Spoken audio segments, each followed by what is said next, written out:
বনে এক ধূর্ত শেয়াল থাকত।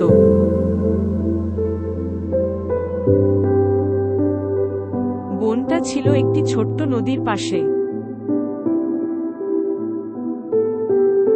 শিয়ালটার নিজের দুটো শেয়ালছানা ছিল, কিন্তু বাচ্চা দুটোকে সে ঠিকমতো দেখাশোনা করত না, সেই জন্য বাচ্চা দুটো সবসময় ক্ষুধার্ত থাকত। কিন্তু সে সব সময় ওত পেতে থাকত কখন অন্য জন্তু জানোয়ারদের বাচ্চা প্রসব হবে এই খবর জানতে, আর সেই বাচ্চা প্রসব হলেই সুযোগ পেয়েই সে বাচ্চাটাকে নিয়ে গিয়ে খেয়ে ফেলত।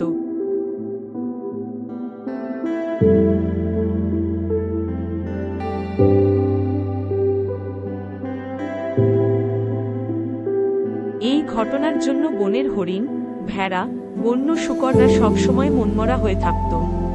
একদিন তারা সবাই মিলে যুক্তি করল কিভাবে শিয়ালকে পরাস্ত করা যায়। হঠাৎ তারা দেখল নদীর পাশে ছোট্ট কিন্তু গভীর এক গর্ত তৈরি হয়েছে।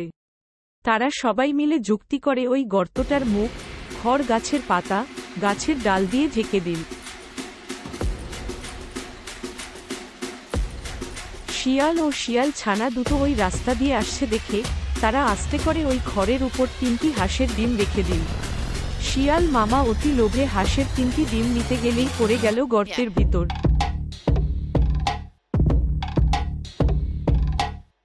আর কাঁদতে কাঁদতে চিৎকার করে বলতে লাগলো, আমাকে বাঁচাও, আমাকে বাঁচাও। কিন্তু তাকে বাঁচাতে কেউ এগিয়ে গেল না। তারপর সবাই মিলে তারা শিয়ালের দুটো ছানাকে অতি যত্ন সহকারে পালন করতে লাগলো।